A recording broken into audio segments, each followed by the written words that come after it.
years for this day and gives me a lot of pleasure and honor to be here today.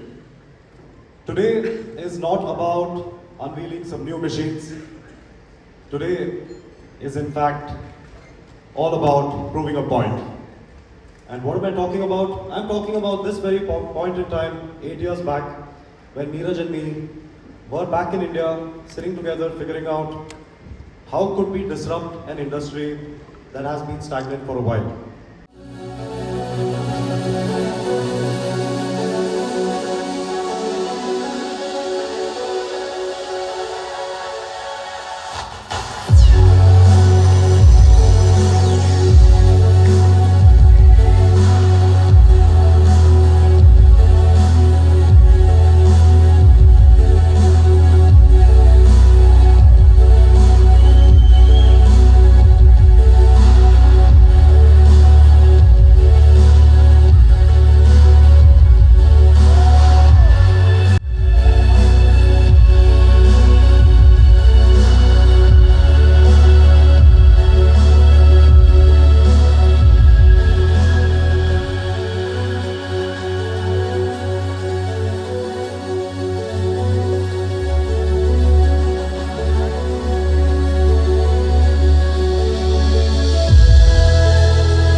In fact, I think this will be the world's first, for that matter, a two-wheeler with front-and-rear radar technology.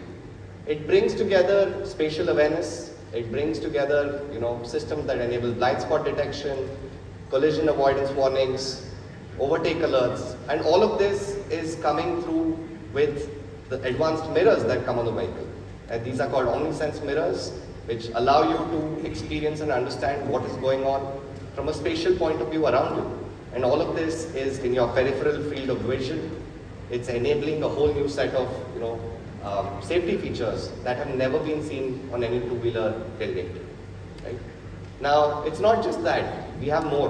Right? We have the first vehicle with an integrated dash cam. It's integrated with Violet AI. We also have a handlebar with haptic feedback. This is the first on any vehicle again. In fact, I would recommend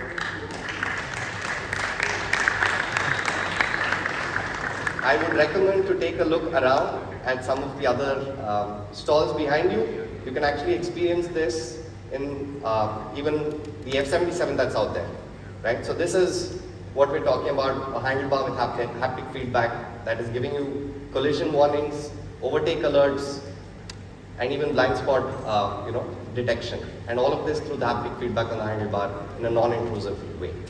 This vehicle also comes with a 7-inch touchscreen. We're talking about a customizable UI, we're talking about fully connected systems, we're talking about onboard navigation on the vehicle. The vehicle and app connectivity that the vehicle has is very similar to the F77 in terms of the data that's available through Violet AI. We're talking about crazy underseat storage, 34 liters, right? And this obviously allows you to fit a full face helmet. We're talking about 14-inch wheels for any kind of terrain. Again, very few scooters out there that allow you to do this kind of thing. We're talking about floating DRLs, dual LED projector lamps, and we have connectivity through Violet AI. Now the ride analytics that you saw earlier and which is available on the F77 today is also available on the Tesseract, a fully connected system which gives you all of the data via the app in terms of all of your usage, in terms of suggestions. We have Delta Watch, which is the movement alerts. We have towing alerts, again coming in with Delta Watch. All of this available on the Tesseract scooter. And I'm not done. Right? I've just spoken about some of the features in the vehicle. Now let's talk about performance. You saw a brief glimpse of this, but essentially today, this is the first scooter, electric scooter with a range of 261 kilometers per 90 seconds. We have a power of 20 bhp, 15 kilowatts of peak power. We have a top speed in excess of 120 kilometers per hour. We have an acceleration 0 to 60 of 2.9 seconds. And when we talk about acceleration, we don't talk about 0 to 40 acceleration, we talk about 0 to 60. Because that's what matters.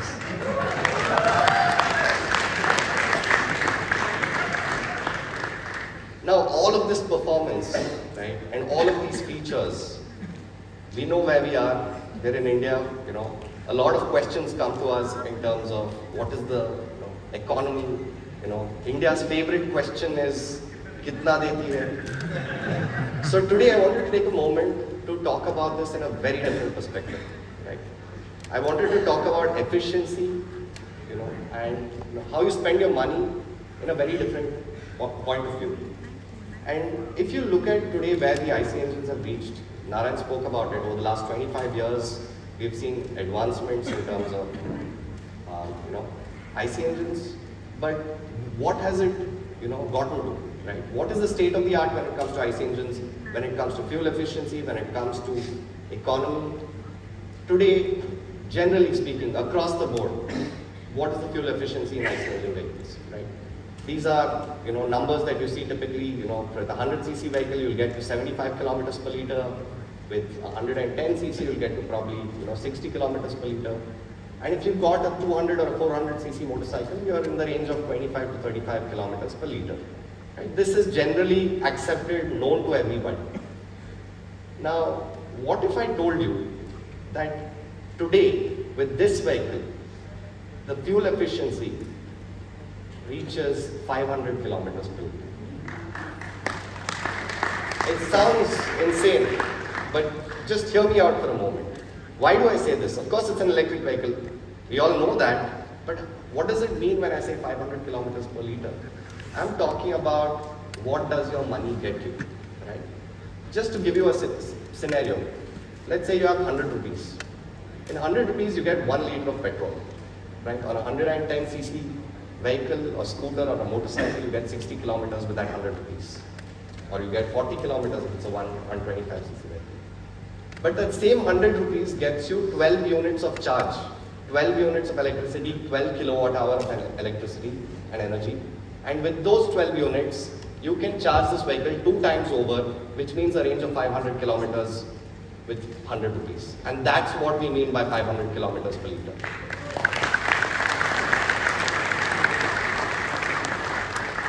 Of course, we could argue on the semantics. We could say that, oh, you called it 500 kilometers per liter, but essentially the point that I'm trying to make here is that that 100 bucks either gets you 60 kilometers on an IC engine vehicle or it gets you 500 on the Tesseract. In fact, all of our vehicles have reached the stage of advancement in terms of technology. The F-77s that you see there, today with the F-77s you get 250 to 300 kilometers in that same 100 rupees. Right? That's the equivalent of 1 full charge on the motorcycle. So the entire technology stack that we've built out is actually significantly ahead of where the IC engines are when it comes to fuel efficiency. And that's the point that we try to make. A lot of people say, oh, it's 30 paisa per unit and all of that, or 30 paisa per kilometer. But just try to imagine it in the point of view of how much you're spending on fuel today. This takes me to the next point. We're still not done. About the scooter. The other aspect of this is safety. Now, for the longest time, what we've seen in the industry is safety is generally treated as an afterthought. It's treated as what is the bare minimum that can be provided to the customer at this price point. Right? For us, that was not acceptable. Right? We had to really imagine safety ground up. And today, this is the first vehicle with dual channel ABS, with traction control, right, and with dynamic stability control, which is already available on the F-77s from Ultraviolette. Now let's come to, bring it all together in terms of the vehicle specs. This vehicle comes with a whole ton of features with radar, Omnisense mirrors. We've got 260 kilometers of range from an IDC point of view. We've got 15 kilowatts of peak power. We've got storage. We've got a connected cluster. That's not all. We've got more. From a warranty point of view, we're industry leading, goes all the way up to 8 years. We're talking about further features from the point of view of the customer. And all of this packaged into the most advanced scooter that you've ever seen out there. Now, this obviously leads to the question, right? Which is all of this tech, right? All of these advancements. What is the price? And it's a fair question to ask. We asked ourselves this question many times. In fact, if you talk to any of the industry experts, you'll get a sense of, for this kind of spec with all of the other existing options in the market, what would be a fair price point? And if you go around asking, you'll arrive at a number which is, 2.5 lakhs, in terms of 14-inch wheels, in terms of all of the spec. But for us, this was not okay.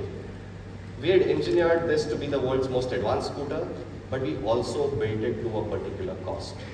We were very, very clear that it had to meet a cost target.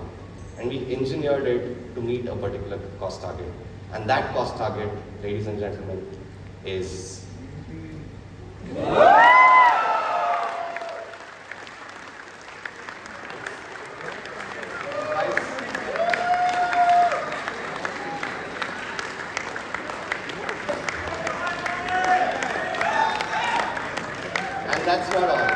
That's not all. The first 10,000 vehicles will be available at a price point.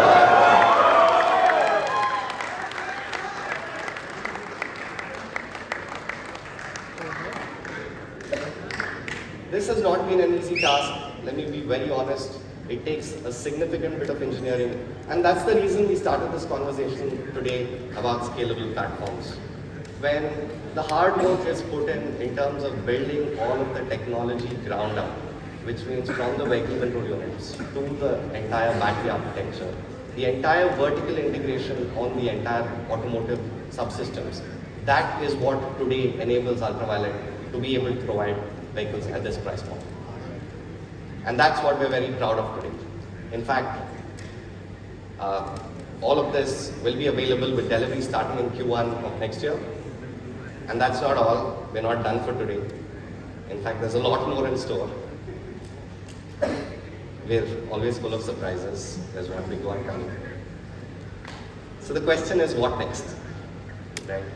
And to take it from here, I'll let Narayan do the talk. I'd like all of us to put our hands together for the Ultraviolette R&D team and the extended team from UV.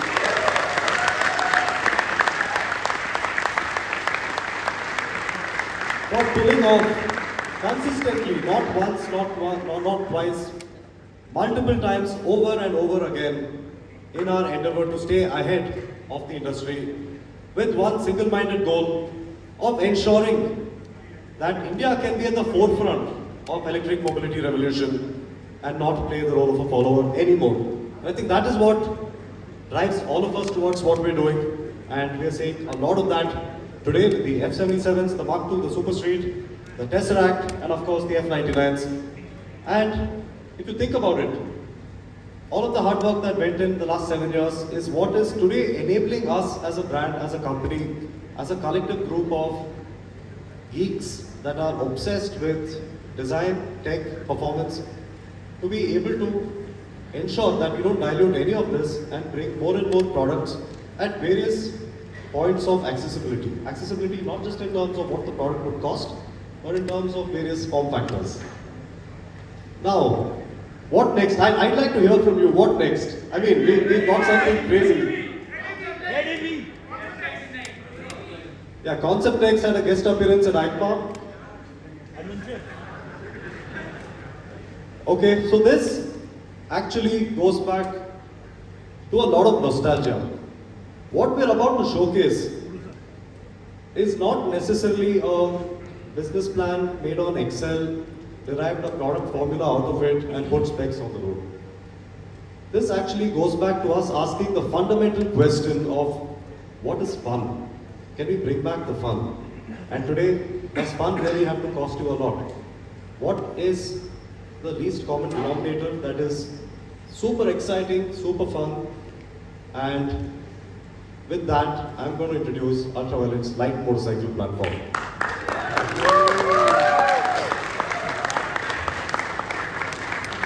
And where did all of this originate? I think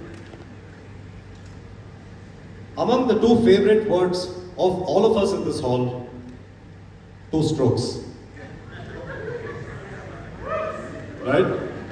So we all know how much fun we had with the two-stroke motorcycles and how accessible those motorcycles were.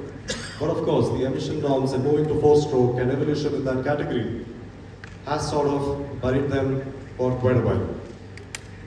Now, two strokes, of course, are a thing of the past. What is fun in the future? Because I'd actually like to run through a quick comic strip to articulate what I'm talking about. Imagine a situation today.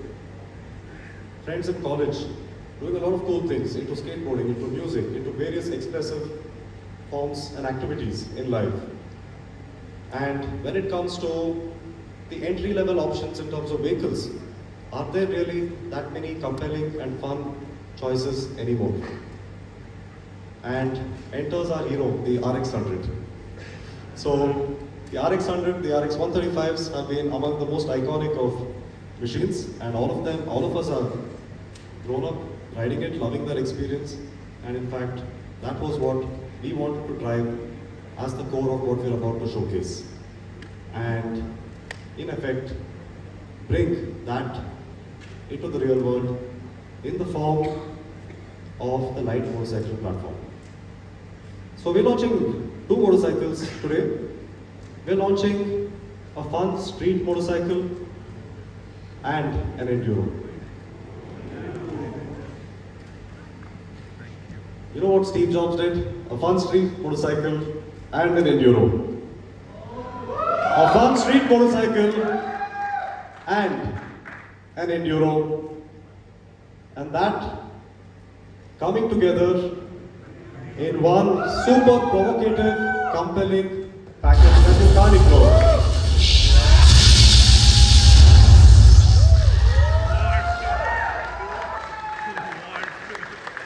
We call this the Fun Euro platform. And this in fact has been in the works for quite a while. When you ask our testing teams, our engineers, our designers, what do you do in your free time? They've been building a lot of side projects, and a lot of that has built so much momentum internally. And what you're about to see is some testing footage from one of those and what that means.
factors for a motorcycle like this.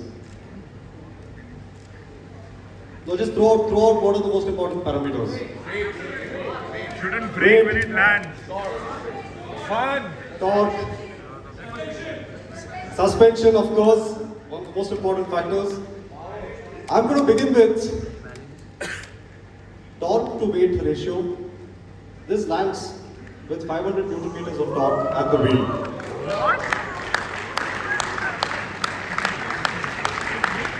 To give you context, the F77 is outputting 500 Newton meters at the wheel. Now, with that in mind, think about what you can do at 120 kgs. So this is poised to be quite a bad boy, quite a hooligan, super fun, and yeah, you'll have to ride it to experience it, which is going to happen soon. And a top speed of 120 kilometers. And given that this is going to be Ultraviolette's first entry into the light motorcycle platform, we're bringing it to the range of 100 miles or 160 kilometers.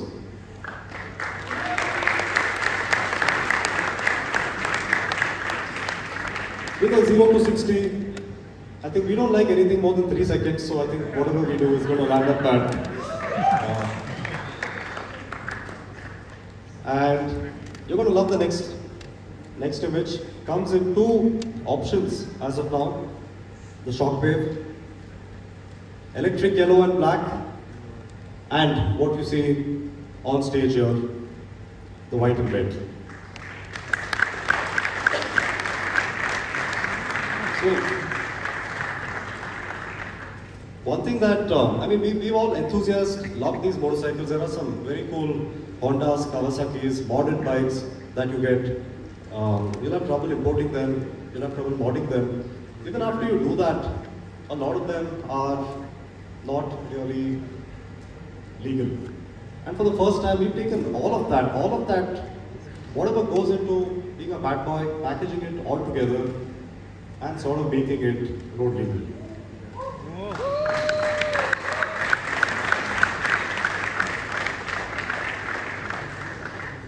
And what's all of this fun if you can't take your friend or your significant other with you on this exhilarating ride?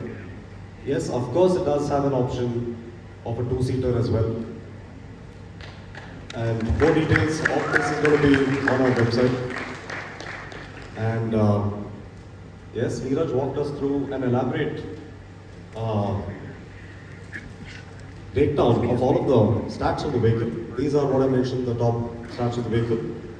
The power, the range, the torque, one of the highlight facts, and a lot more details on, like you mentioned, the suspensions, the wheel travel, the brakes, all of the other tech that is now synonymous with the Ultraviolette platform sort of rolls into anything that we put out.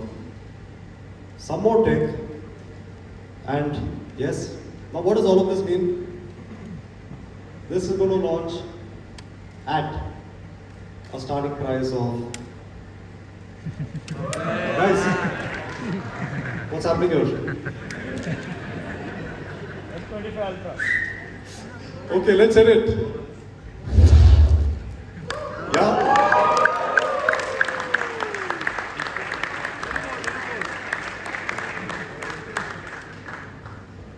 There's a fair chance of it dropping if there's more enthusiasm right here, right now. Yeah, so our same Carbon Farewell Fund has rolled into this as well.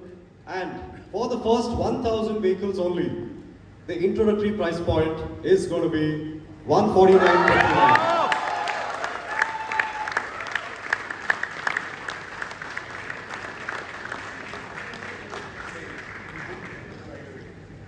So that is the UV Shockwave, and this is the UV Tesseract. Very, very different product segments, and of course, with our sports motorcycle platforms and what is now coming real soon in the future, you get a sense of how the Ultraviolette brand is poised to grow. Now, I'd like to spend a couple of minutes and go back to what we started with, building top-down. The pros and cons of building top-down. On the flip side, it takes time. If your intent as a startup is quick go-to-market, quick exit, quick valuation, this is not what's going to work out. If you're building a business for the long term, it does require a lot of meticulous attention to detail. It requires a lot of failed experiments, mostly at R&D, and then get the perfect product on the road. And that's the approach we followed. There's been 7 to 8 years of active R&D that's gone into everything that we've built. And today, we'd like to do something a little different.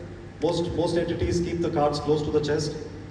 I think we are following a new structure where we want to be more transparent, and I think the intent of this is to fast forward India to inspire more and more companies, individuals to start thinking in a new light, to start going beyond short-term gains and to start thinking about these epic projects that could mean a lot more in time to come. So we are talking about what the Ultraviolette portfolio over the next 36 months would look like. We have the F platform, the F series vehicles, of which we have the Mark II and the Super Street. Then today we'll showcase the S platform or a scooter platform, and the L series, which is our light motorcycle platform. And of course, all of this is going to spawn into multiple use cases in terms of power, range, torque, features, whatnot, and expand. And not to worry, the X is very much in the portfolio. And of course, getting all of this together is the B series, which is going to be a very interesting segment that we are also actively looking at. And that's what you see here.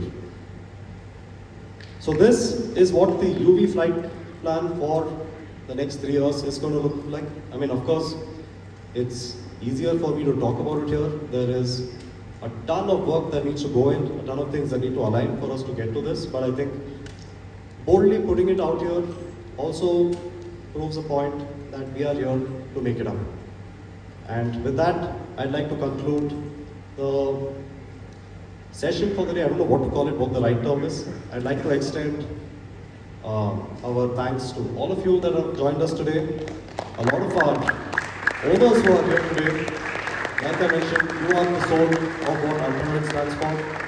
A lot of our friends and family who've taken time off to be here today for this special occasion. And a lot of our investors who have joined us today as well. And yes, your trust and faith in building for the long run has enabled us to do this, and we will strive to keep pushing further and harder. Thank you. And on that note, I'd like to call Ranvijay on stage to have a few quick words on what your experience has been. Have proved a point. The first line of this, whatever you call this presentation, was that you're here to prove a point. And boy, have they done that. Zordar Taliyan, a round of applause for these two boys. And the whole Ultraviolette team, everybody, these guys work tirelessly. Most of us who know them really well are worried, have you slept today? You haven't slept. You haven't slept, right? I'm just going to take 4 or 5 minutes. Just want to say, our squadron is here. There was a time when the bike was launched, the F77 was launched, and we had all these questions. Can we do a long